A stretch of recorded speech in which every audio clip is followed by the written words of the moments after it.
आनन्दलीलामय विग्रहाय हिमावदिव्य छविसुन्दराय तस्मै महाप्रेमरस प्रदाय चैतन्यचन्द्राय नमो नमस्ते।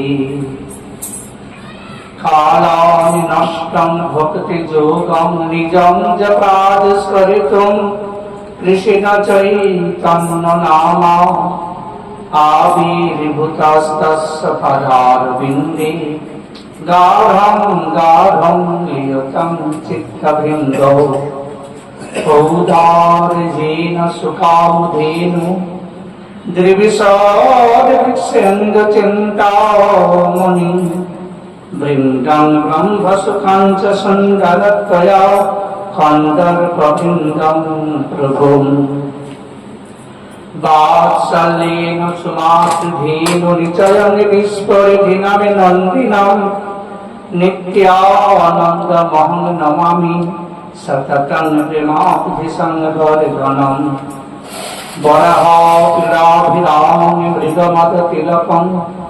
कुण्डलाक्रान्तगन्धं पञ्चाक्षं कुम्भकण्ठं स्मितसुभगमुखं स्वाधरीनस्तवेनुं श्यामं शान्तं त्रिभङ्गं रविकरवसनं भूषितं वैजयन्त्या वन्दे वृन्दावनस्थं जुगतिशतभितं ब्रह्मगोपालवेशम्।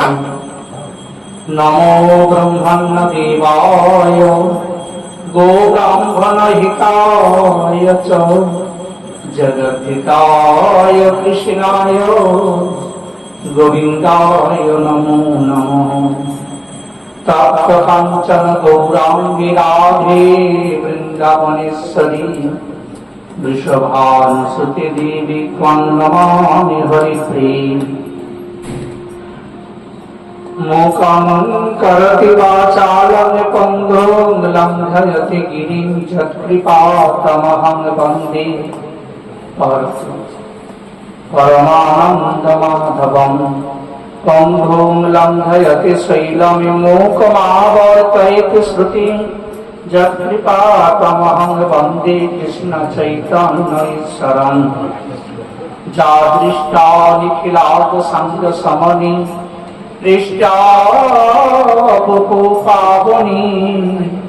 रोगानमिरोगिवन्दितनिरसरि सिक्तान्तपत्रासिनी प्रत्याशक्तिविधायिनी भगवत कृष्णस्य संरोपिता नस्तात्तत्सरणे विमुक्तिफलदा तस्यै तुलस्यै नमो नमः।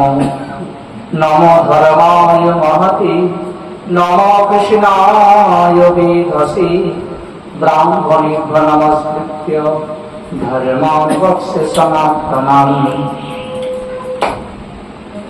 यस्यानुभावमखिलश्रुतिसारमेकमध्यात्मं दीपमतितितीर्षतान्तमन्धं संसारिणां करुणयावपुराणविज्जं तं दैशसमुपजानि गुरुं मुनीनां। जय रूप सनातन भक्त रघुनाथ श्रीजीव गोपाल भक्त दास रघुनाथ। এই ছয় গোসাইর খুঁজি চরণ বন্দ যাহা হইতে বিঘ্ননাশ অভীষ্ট পুরন। বাঞ্ছাকল্পতরুভ্যশ্চ কৃপা সিন্ধুভ্য এব চ পতিতানাং পাবনেভ্যো বৈষ্ণবেভ্যো নমো নমঃ। দুর্গমে পথিমেন্ধস্য স্খলৎপাদগতির্মুহুঃ সকৃপাদষ্টিদানেন শান্ত সন্তবলম্বনম। সবে ভক্ত শ্রোতা বৈষ্ণবে করি নমস্কার, সবে পদ ধূলি দেহ মস্তকে। श्री गुरु प्रेमानंद निताय गौर हरि बोल। श्री निताय गौर हरि बोल। श्री निताय गौर सीतानाथ प्रेमानंदे हरि हरि बोल।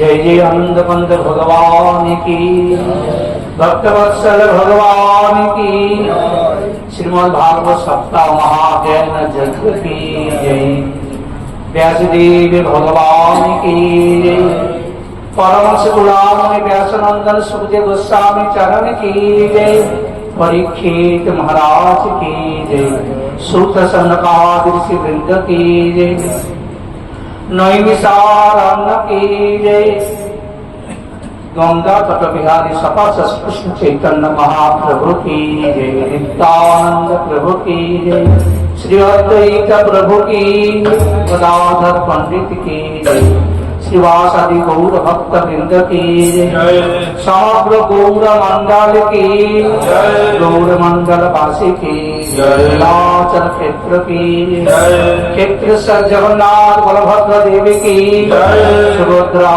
मैया की जय, विमला देवी की जय, गंभीरा नाथ की जय, सिद्ध गोकुल की जय, माया गुरु नामाचार्य ठाकुर हरिदास की जय, महासमुद्र की जय, साक्षी गोपाल की जय, कीर्तरा गोपनाथ की जय, समग्र नीलाचल वासी की जय, वृंदावन धाम की जय, वृंदावन बिहारी लाल की जय, श्री राधा गोविंद गोपीनाथ की जय, श्री राधा रमन की जय, राधा गोकुलानंद की जय, राधा श्याम सुंदर की जय, राधा वल्लभ की जय, राधा भक्त बिहारी की जय, राधा मदन मोहन की जय, गोपेश्वर महादेव की जय, मनोहंती महादेव की जय, कात्यायनी देवी की जय, यमुना कल्याणी की जय, द्वादश वाणी की जय, राधा कुंड श्याम कुंड की जय, गिरिराज महाराज की जय, जय जय कुसुम सरोवर की जय, मानसी गंगा की जय, गोविंद कुंड की जय, श्री लता की जय, अनौर ग्राम की जय, कुमार वृंद की जय, धार कुंड की जय, नंद गांव की जय, नंद बाबा की जय, सदा मैया की जय, कीर्तिदारानी की जय, शिवान राजा की जय, जाबड़ ग्राम की जय, जाबड़ श्रीमती राधा ठाकुरानी की जय, चौरासुर ब्रजमंडल की जय, समस्त ब्रजवासी वृंद की जय, श्रीनिवास भगत रामचंद्र कविराज की जय, श्यामानंद रसिकानंद प्रभु की जय, रामकृष्ण पंडित बाबा की जय, विनोद गोस्वामी जी महाराज की जय, श्री कृष्णचरण गोस्वामी जी महाराज की जय, कृष्णानंद गोस्वामी जी महाराज की जय, श्री मारुति गोस्वामी जी महाराज की जय, जय जय महादेव राधा रमन की जय, रामाजी महाराज की जय, श्री गुरु महाराज की जय, आस्थान पुरुष की जय, स्वामी की जय, आनंद की जय, समग्र शत्रु मंडल की जय, जय जय श्री राधा श्री निताई गौर हरि बोल, जय गौर राधे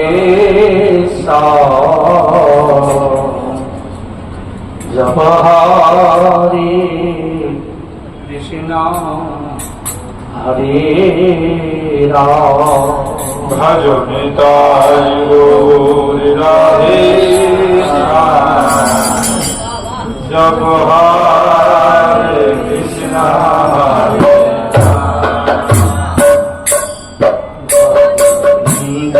हरे गौर राधे हरे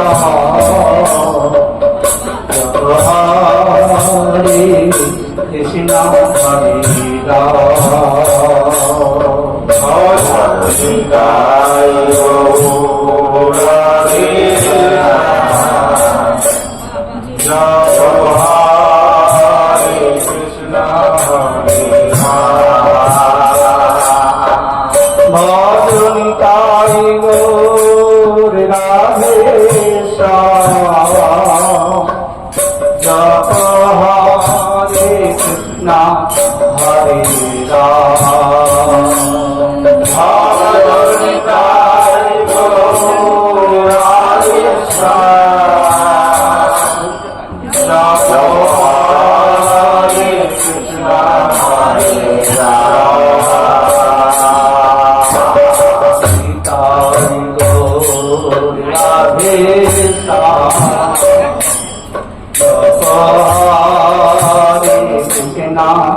Hare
भगवान की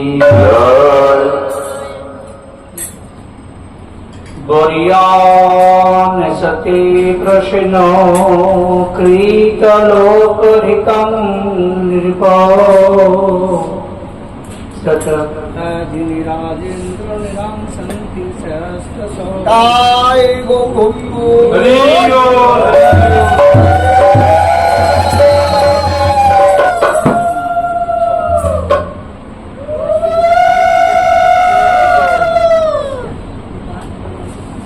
अनंत करुणार निधान सचिनंदन श्री गौर हरि परम कृपाय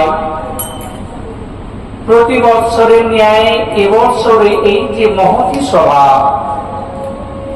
শ্রীমদ্ ভাগবত সপ্তাহ মহাজ্ঞান যজ্ঞ, এই সপ্তাহ জ্ঞান যজ্ঞ প্রতি বৎসরই আমরা আস্বাদন করে আসি, কিন্তু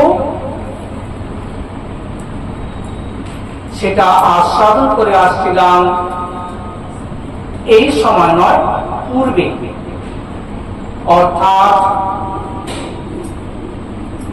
আজকে যার উদ্দেশ্য করে আমাদের এই সপ্তাহ, সেই কৃষ্ণার অধিকারী বা কৃষ্ণানন্দ দাস, তার তিথিকে উপলক্ষ করে তিনি করে গেছেন তার গুরুদেবের বিরহ উৎসবে। এবং আজ তারই শিষ্য প্রশিষ্য সন্তানগণ আর পিতার উদ্দেশ্য করে, শ্রী গুরুদেবের উদ্দেশ্য করে এই সপ্তাহ মহাযজ্ঞের যে আয়োজন, সেই আয়োজনের আজ তৃতীয় দিবস। ইতিপূর্বে আমরা 2 দিবস কাল শ্রীমদ্ ভাগবত কথা সাধন করে এসেছি।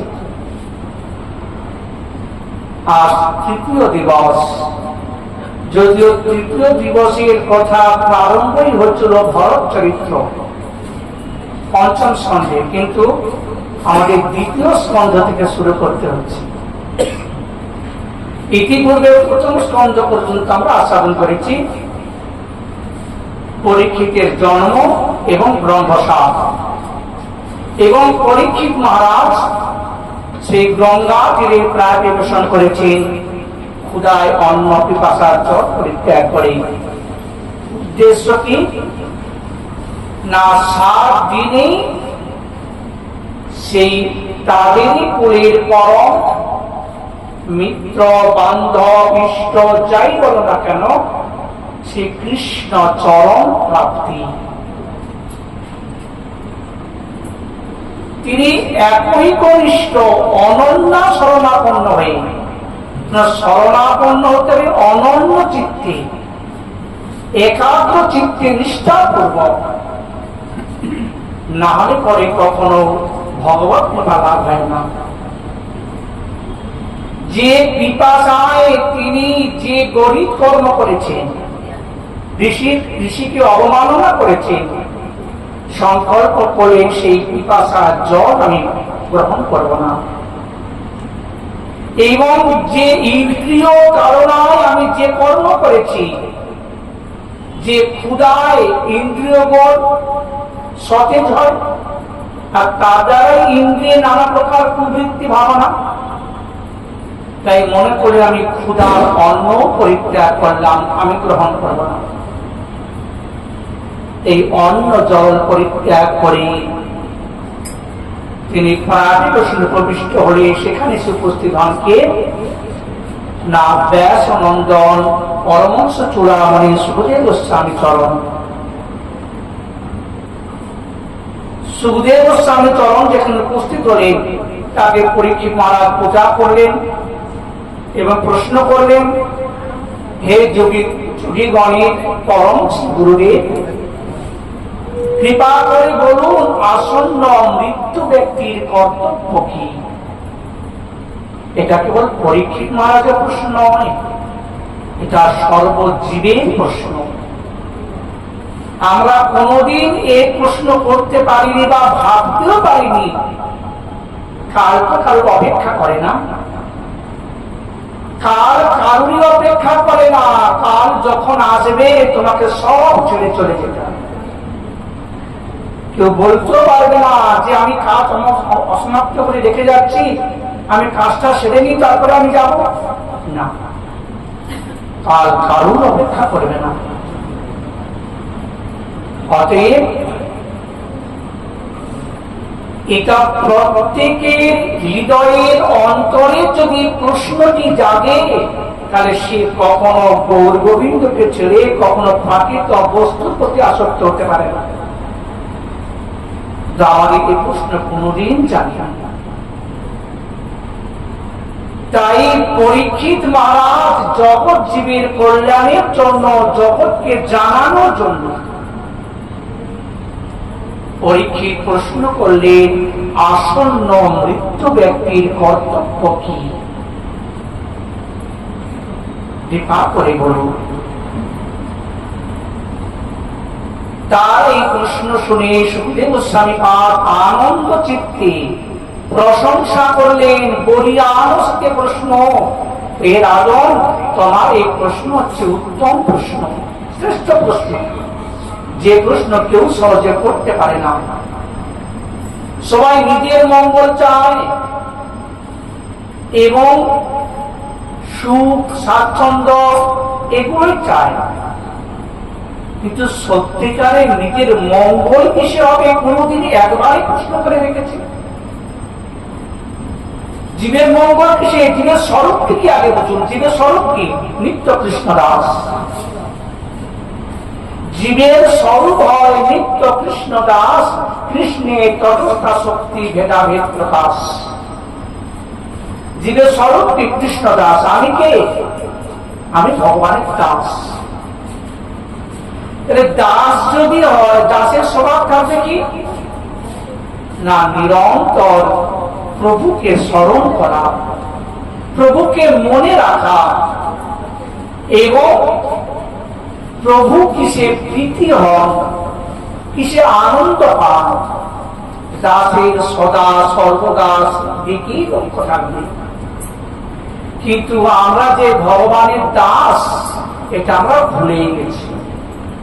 আমরা মায়ার দাসত্ব করছি আর কেবল নিজের আত্মসুখ। কিন্তু জীবের কতটুকু সুখ? ভূমায়িত পুরুষং সুখম নালেপে সুখমস্তি। সেই জীব তো চিত কম, ক্ষুদ্রাতি ক্ষুদ্র, কেশা শতভাগস্য শতধা কল্পিত। জীবের কতটুকু অংশ না, একটা কেশকে শতভাগ করলে আবার সেই শতভাগে এক ভাগকে আবার শতভাগ করলে যা দুর্বীক্ষণ দিয়েও দেখা যাবে না। অতিশয় ক্ষুদ্রাতি ক্ষুদ্র জীবের ভগবানের অংশ। রাগিনী বৃত্তি স্বরূপ ভগবান, আনন্দিনী শক্তি। তার ক্ষণিক কিঞ্চিত আনন্দ নিয়ে জীব এত আনন্দ পায়, কেবল মায়ার সুখে আনন্দ। কিন্তু জীবের শাশ্বত অনন্ত আনন্দ, সেই অনন্তময় ভগবানকে যখন আশ্রয় করতে পারবে, তখন আর দুঃখ বলে কিছু থাকবে না। কিন্তু আমরা সেই অনন্তময় ভগবানকে আস্বাদন করতে পারি না, বা জানতেও চাই না। কখনো এটা প্রশ্ন করেছি আমার আত্যন্তিক মঙ্গল কিসে হবে? কোনদিন প্রশ্ন করি না, বা জানতে চাই না। আর এইটাই হচ্ছে শ্রেষ্ঠ প্রশ্ন, উত্তম প্রশ্ন, সমস্ত প্রশ্নের উত্তম সেরা। তাই পরীক্ষিত মহারাজের প্রশ্নের প্রশংসা করে বলছেন, রাজা, এই জগতে সোনার বস্তু অভাব নেই, সত্য বেয়াদিনী রাজেন্দ্র নাম সত্যি সহস্র। জগতের বহু সোনার বিষয় আছে, কিন্তু যেটা শুনলে পরে, যেটা জানলে পরে, জীবের আর কখনো দুঃখ থাকে না, কোনো অভাব থাকে না, কোনো যন্ত্রণা থাকে না। সেইটাই জানার অভাব। দেখো, অন্তকালে যে দেহটা চলে যাবে, সেই দেহ দিয়ে যদি ভগবানকে ভজন করা যায়, তাকে স্মরণ করা যায়, তবেই হচ্ছে মানব জন্মের সার্থকতা, নচেত নয়। সুখদেব গোস্বামী পাঠ সেই ভগবানের অচিন্ত লীলাদি কথা বর্ণনা করতে আরম্ভ করলেন। প্রথমে আরম্ভ করেন সৃষ্টি তত্ত্ব। ভগবানের সৃষ্টি তত্ত্ব আরম্ভ করতে গিয়ে এখন এই সুখদেব এবং পরীক্ষিতের সংবাদটি আস্বাদন করাচ্ছেন। কোথায় না, নৈমিষারণ্যে বসে সূতমণি সৌনকালী ঋষিবৃন্দের সভাতে সেই সুখদেবের প্রশ্ন এবং পরীক্ষিতের প্রশ্ন, সুখদেবের উত্তর। এখন সৌনক ঋষি প্রশ্ন করলেন, হে সুতজি, আমরা প্রশ্ন করতে জানি বা না জানি, পরীক্ষিতের প্রশ্ন অনুযায়ী সুখদেব যা যা উত্তর দিয়েছিলেন, আপনি কৃপা করে সমস্ত কিছু আমাদের নিকট বর্ণনা করুন। আপনি কোনো কথা সংক্ষিপ্ত করবেন না বা গোপন করবেন না, কৃপা করে বিস্তার পূর্ব বর্ণনা করুন। কারণ সূর্যের উদয় এবং অস্তের সঙ্গে সঙ্গে জীবের পরমায়ু আস্তে আস্তে ক্ষীণ হয়ে যায়। অতএব মনুষ্য ধর্মই হল নিরন্তর তার প্রভুকে স্মরণ, মনন, চিন্তন, নাম, রূপ, গুণ, লীলাদি কথা আস্বাদন। নারী মনুষ্য ধর্মের কোন মূল্য নেই। যে ভগবানের কথাতে, তার নাম, রূপ, গুণ, লীলাদিতে যার হৃদয়টা বিগলিত হয় না, আনন্দিত হয় না, সেই হৃদয়টা হচ্ছে পাষাণবৎ, পাষাণ তুল্য। কৃপা করে আপনি বলুন। এরপর শ্রী সুখদেব গোস্বামী পাঠ সেই প্রথমে সৃষ্টি রহস্য কথা বর্ণনা করলেন। প্রথমে কিছুই ছিল না, কেবল জল আর জল। সেই পরমানন্দ ঘরমূরতি শ্রী ভগবান, তিনি একক ছিলেন, এক এবং বহু, তিনি বহু হওয়ার চেষ্টা করলেন। তখন তিনি কি করলেন? মায়া প্রতিক্ষণ করলেন। মায়া আকুত হয়ে তখন এই ব্রহ্মাণ্ড রচনা করলেন, এবং ব্রহ্মাণ্ড রচনা করার পর তারই এক অংশ কার্ণবসায়ী মহাবিষ্ণু দেহ ধারণ করে সেখানে শয়ন করলেন। সেই কার্ণবসায়ী মহাবিষ্ণু যার লোককুটে অনন্ত কোটি বিশ্ব ব্রহ্মাণ্ড যাতায়াত করছে, অনন্ত বিশ্ব ব্রহ্মাণ্ড। এবং সেই কান্ডনশায়ী মহাবিষ্ণুর অংশ হল কে? গর্ভোদকশায়ী মহাবিষ্ণু,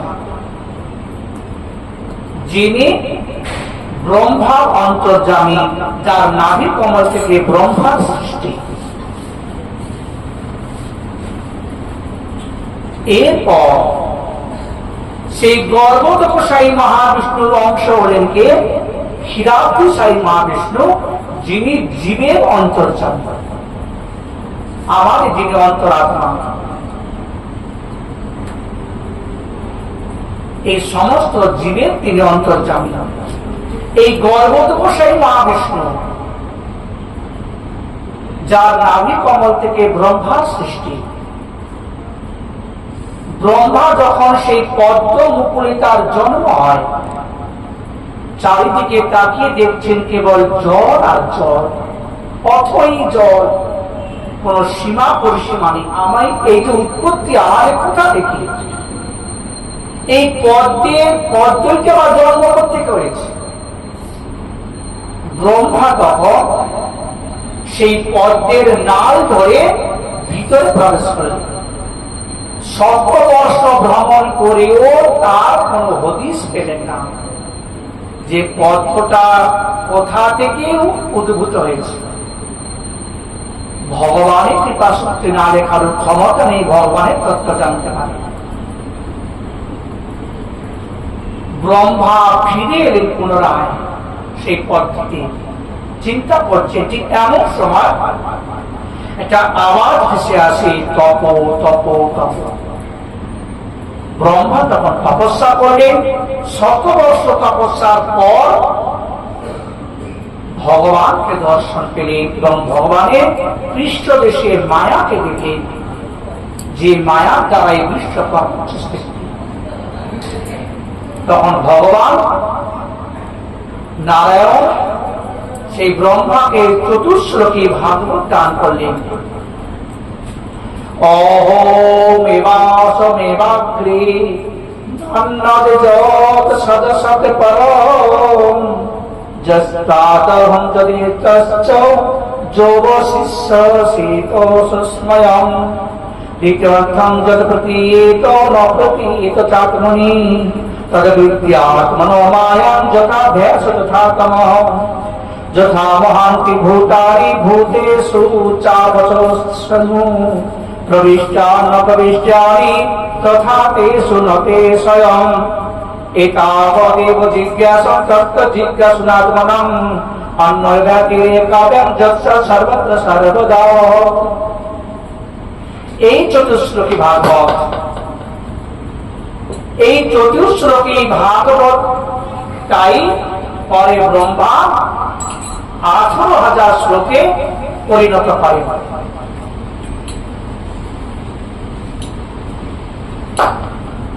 পরে ব্রহ্মা এই 4 শ্লোক ভাগবত থেকে 18,000 শ্লোককে দান করেন না দেবশ্রীপাদ নারদকে, এবং নারদ দান করলেন কাকে? ব্যাসদেবকে। এবং ব্যাসদেব তারই পুত্র সুখদেবকে দান করলে, আর সুখদেব গোস্বামী পাদ সেই ভাগবত কথা আজ পরীক্ষিত মহারাজকে শ্রবণ করাচ্ছেন। এখন ব্রহ্মা পূর্ব কল্পের ন্যায় তিনি এক এক করে সমস্ত জীব সৃষ্টি করলেন। স্থাবর জঙ্গম আদি সমস্ত জীব, খেচর ভূচর জলচর জরায়ুজ সেতুজ অন্ডজ উদ্ভিদজ বিভিন্ন প্রকার প্রাণী সৃষ্টি করলেন। এবং ভ্রুযুগল থেকে রুদ্রের সৃষ্টি করলেন, হাস্য দ্বারা অপ্সরাগণকে সৃষ্টি করলেন, গন্ধর্বগণকে সৃষ্টি করলেন, জঙ্গার দ্বারা অপ্সরা এবং লম্পট সেই অসুরগণকে সৃষ্টি করলেন। এইভাবে এক এক করে সমস্ত সৃষ্টি কার্য আরম্ভ করলেন, কিন্তু সৃষ্টি তো বর্ধিত হচ্ছে না, বরঞ্চ নানা প্রকার কলুষতায় ভরে যায়। তখন ভগবান ব্রহ্মা সেই নারায়ণের শরণাপন্ন হলে নারায়ণ বলছেন, ব্রহ্মা তুমি সৃষ্টি করেছ বটে, কিন্তু তোমার এই সৃষ্টির সুনিপুণ কৌশলতা আছে, তোমার এই সৃষ্টিটা আমি প্রসন্নতা লাভ করতে পারলাম তো নাই, এবং এর দ্বারা জগতে কোনো মঙ্গল হবে। তখন ভগবান ব্রহ্মাকে পুনরায় শক্তি সঞ্চার করলে পর ব্রহ্মা সেই নারায়ণের তপস্যা করে চিন্তা করতে করতে হঠাৎ তার দেহটা দুই ভাগে বিভক্ত হয়ে যায়। তার ডান দিক থেকে হয় এক পুরুষ আর বাম দিক থেকে হয় এক স্ত্রী। পুরুষটি হলেন কে? স্বয়ম্ভু মনু, আর নারী হলেন শতরূপা। যখন সেই স্বয়ম্ভু মনু আদি মনুষ্য জীব স্বয়ম্ভু মনু এবং শতরূপা তাদের দুজনকে বিবাহ দিয়ে দিলেন, তারা পিতাকে প্রণাম করে বলছেন, কি করবে, আমি কি করব, তুমি প্রজা সৃষ্টি করো। এই প্রথম মৈথুন ধর্মের দ্বারা জগতের সৃষ্টি কার্য আরম্ভ। স্বয়ম্ভু মনু বলছেন, পিতা সৃষ্টি যে করব, কিন্তু ধরনী কথা, পৃথিবী তো জলমগ্ন।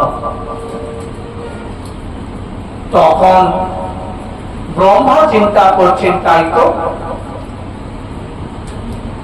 তা ব্রহ্মা চিন্তা করতে করতে হঠাৎ ব্রহ্মার নাসিকা থেকে একটা ছোট্ট বরাহ বাচ্চা ছিটকে বেরিয়ে যায় ময়লার মতো।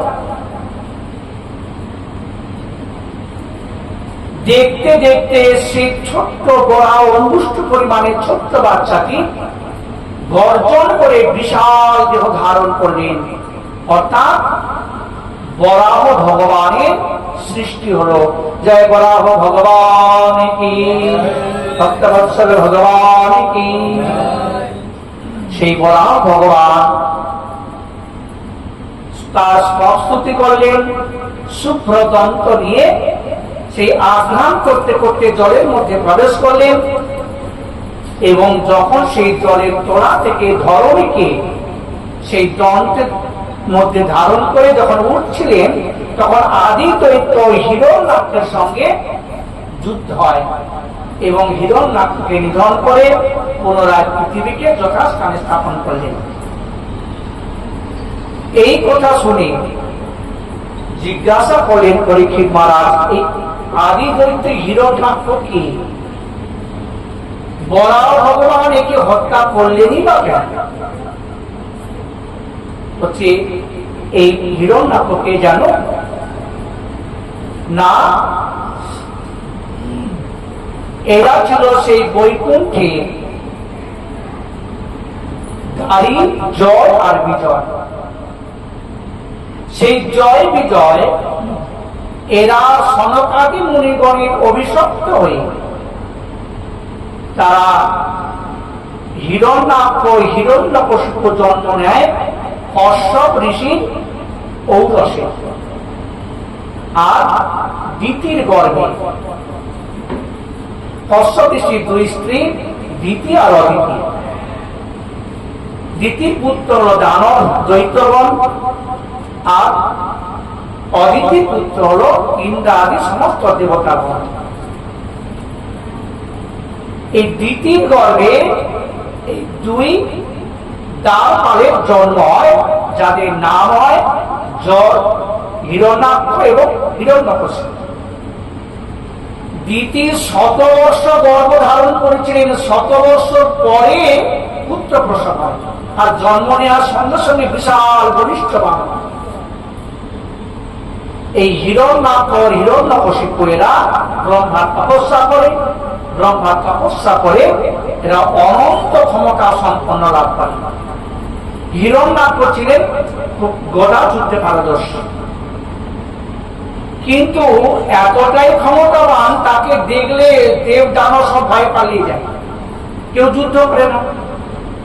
এখন বল পেয়েছে গদা যুদ্ধ করে সুখ লাভ করবে, কিন্তু সুখ পাবে করতে কেউ তো তার সঙ্গে যুদ্ধ করে না। তো একদিন গদা ঘোরাতে ঘোরাতে যেতে যেতে হঠাৎ নারদের সঙ্গে দেখা। নারদজি, হ্যাঁ বলো। আচ্ছা, আমার শত্রু ভগবান কোথায় আছে বলতে পারো? বলে কেন? আমি তার সঙ্গে যুদ্ধ করতে চাই, আমি যুদ্ধ রস বীর রস আস্বাদন করতে চাই। বলো দেখি।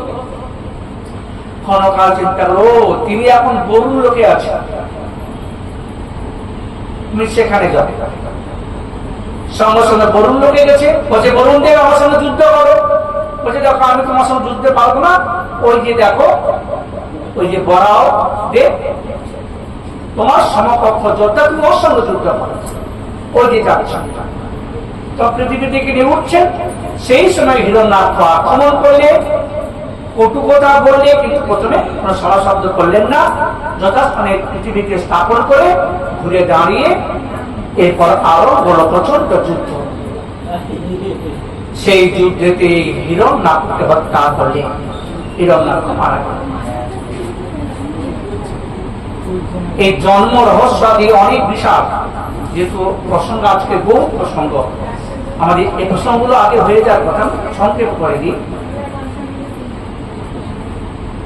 এখন এই স্বয়ংভূ মনু আর শতরূপা এদেরকে যখন সৃষ্টি কার্য করতে বললেন, এই স্বয়ংভূ মনু এবং শতরূপা প্রথমে কোনো পুত্র হয় না, প্রথমে হয় 3 কন্যা, আকুতি, দেবহূতি আর প্রসূতি। পরে 2 পুত্র হয়, প্রিয়ব্রত আর উত্তানপাদ। এই প্রিয়ব্রত ছোট থেকে কৃষ্ণ ভক্ত, খুব অনুরাগ। তিনি ছোট থেকে গৃহ ত্যাগ করে বনে গিয়ে কৃষ্ণ ভজনে নিমগ্ন হলেন। আর ছোট পুত্র উত্তানপাদ, তিনি পিতার আদেশে সেখানে থেকে রাজকার্যাদি পরিচালনা করতে লাগলেন।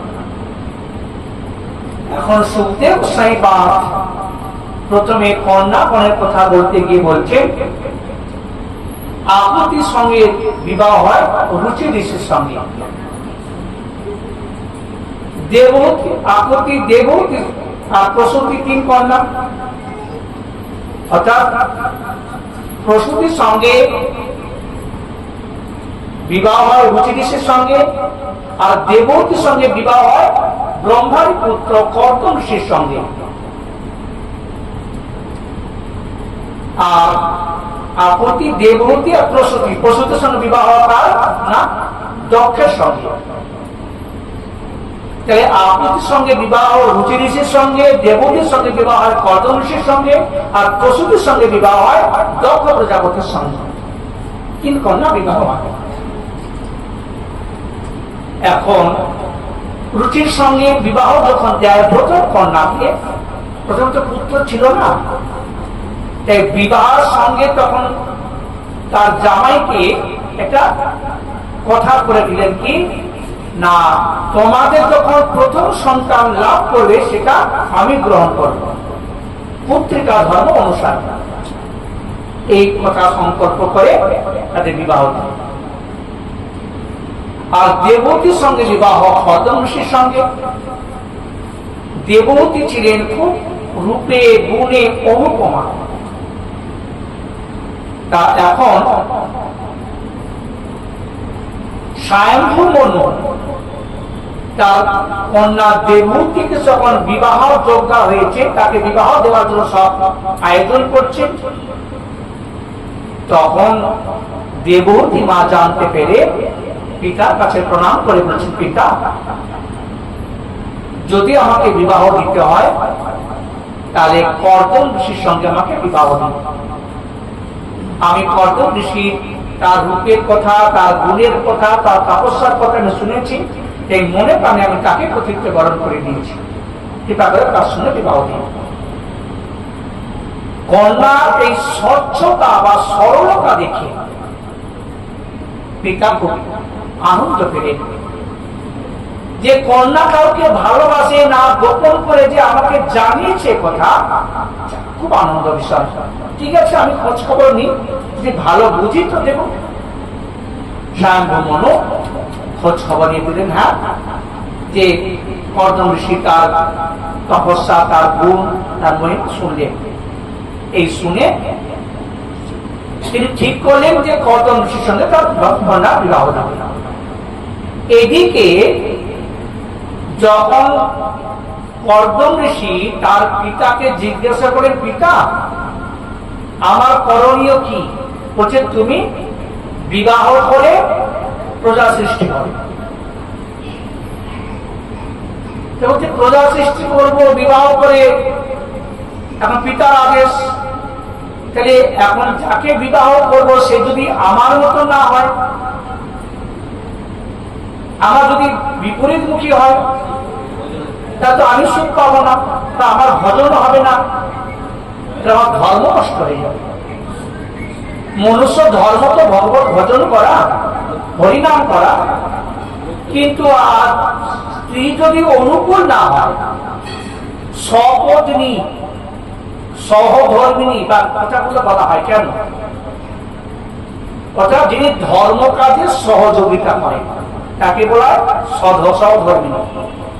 সপত্নী অর্থাৎ যার থেকে পতনের কোনো ভয় নেই। স্বামী যদি কখনো পতিত হয়, স্ত্রী তাকে টেনে তুলবে, সদা সর্বদা পাশে থেকে তার সমস্ত কাজে সহযোগিতা করে। এটাই হলো স্ত্রী ধর্ম। তা আমি যাকে বিবাহ করবো সে যদি আমার অনুকূল না হয়, এই কর্দম ঋষি তখন কি করলেন না, তারই উপযুক্ত একটি স্ত্রী পাওয়ার জন্য তিনি বিন্দু সরোবরের তীরে কঠোর তপস্যায় নিমগ্ন হলেন। কতদিন তপস্যা করলেন? 10,000 বছর তপস্যা করলেন, কঠোর তপস্যা। তার তপস্যায় সন্তুষ্ট হয়ে ভগবান দর্শন দিয়ে বলছেন, কর্দম তোমার তপস্যা আমি সন্তুষ্ট হয়েছি, বলো তুমি কি চাও। তখন ভগবানকে প্রণাম করে কর্দম ঋষি চাইলেন কি, প্রভু যদি আমাকে বর দিতে, এই বর দিন আমার জন্য একটা আমারই সমান গুণসম্পন্ন এক স্ত্রী যেন আমি লাভ করতে পারি। দেখুন 10,000 বছর তপস্যা করেছে, চাইল কি একটা স্ত্রী, অন্য কিছু পায় না, পিতৃবাক্য পালন করবার জন্য। পিতৃ আদেশ শিরোধার্য করে তার সম্মান দিয়ে সেটাকে জারি করার জন্য। তাই ভগবানের কাছে তপস্যা করেন একটা স্ত্রী পাওয়ার জন্য। কেন গো? স্ত্রী ভাগ্যে মেলে। স্ত্রী যদি সংসারের অনুকূল না হয়, সেই সংসার কখনো সুখময় হয় না। কারণ একটা স্ত্রী পারে 3 কুলকে ঊর্ধ্বগামী করতে, আবার 3 কুলকে নরকে টেনে নিয়ে যেতে। পিতৃকুল, মাতৃকুল, শ্বশুরকুল এক নারী পারে। এক নারীর অদ্ভুত ক্ষমতা। তাই সেই নারী যদি ঠিক না হয়, তাহলে সংসার ছাড়খাড় হয়ে যায়। সংসার কখনো সুখ, শান্তি, সমৃদ্ধি কিছুই থাকে না। এটা রমণীর উপর নির্ভর করে সমস্ত কিছু। আদি শক্তি তো, শক্তি যদি লড়বড়ে হয়ে যায়, তাহলে সেই সংসার তো লড়বড়ে হয়ে যায়, কখনো সুখময় হয় না। তাই কর্দম ঋষি 10,000 বছর তপস্যা করে ভগবানের কাছে চাইলেন একটা স্ত্রী। ভগবান বলছেন, কর্দম তুমি এখানেই বসে তোমার উপযুক্ত স্ত্রী তুমি লাভ করবে। আগামী পরশু স্বয়ং মনু তার স্ত্রী শতরূপা এবং তারই কন্যা দেবহূতিকে নিয়ে তোমার কাছে আসবে। সেই দেবহূতি হলো তোমার উপযুক্ত স্ত্রী। বর দিলে, তথাপি ভগবান চুপচাপ দাঁড়িয়ে আছে, ভগবান যাচ্ছে না। কর্দম হচ্ছে প্রভু, এখন আপনি এখানে দাঁড়িয়ে আছেন যে? না, দাঁড়িয়ে তো আছি। কর্দম তুমি আর কিছু নেবে না? না তো, আমার তো আর কিছু প্রয়োজন নেই। আমি তো ভরসা করেছিলাম আমার সমান একটা স্ত্রী পাওয়ার জন্য, ওটা পেয়ে গেছি, আমার তার প্রয়োজন নেই কিছু। তথাপি ভগবান চুপচাপ দাঁড়িয়ে আছে। কর্দম, আমার খুব ইচ্ছা তুমি আরো কিছু নাও, কিছু একটা চাও। বলছে আমার তার কিছু প্রয়োজন নেই প্রভু, আমি যেটা বাবা পেয়ে গেছি, আমার কি প্রয়োজন? না, আমার খুব ইচ্ছা তোমাকে আর কিছু দিতে চাই। তা দেখুন, ভগবান কখনো কাউকে ঠকায় না বা কাউকে তিনি বিমুখ করে না।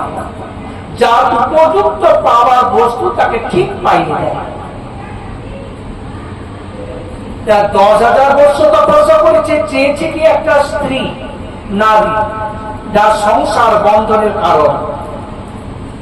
কারণ এইটুকু যদি দিয়ে ভগবান চলে যায় তাহলে ভগবানের নামের কলঙ্ক হয়। ভগবান তো নিজের মুখেই বলেছেন না, কি বলেছেন?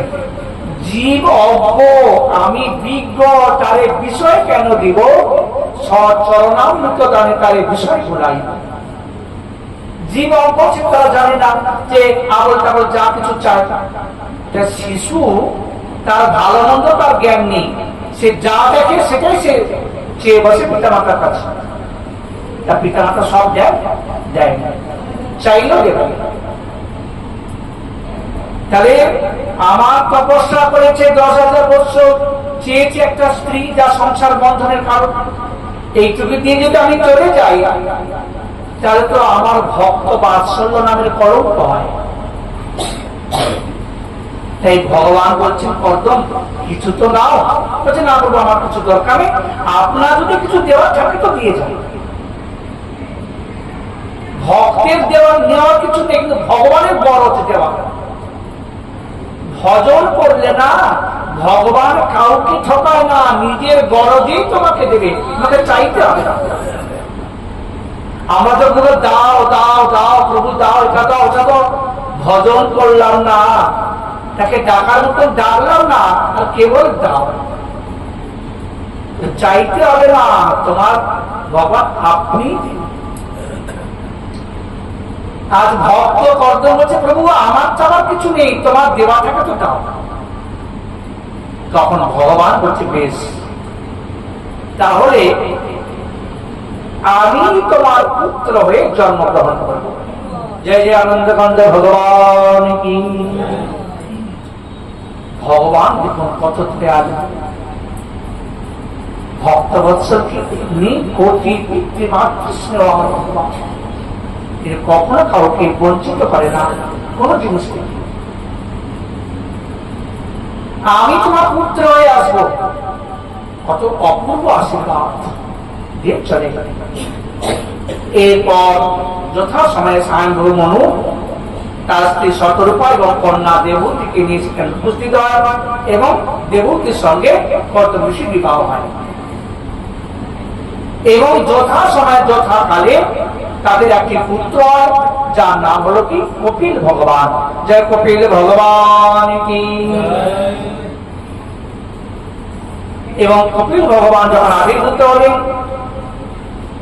কর্দম ঋষি সেই ভগবানের কথা স্মরণ করে তিনি পুত্ররূপী ভগবান কপিল দেবকে প্রণাম করে একদিন প্রাতঃকালে প্রণাম করে জানতে চাইলেন তার কর্তব্য কি।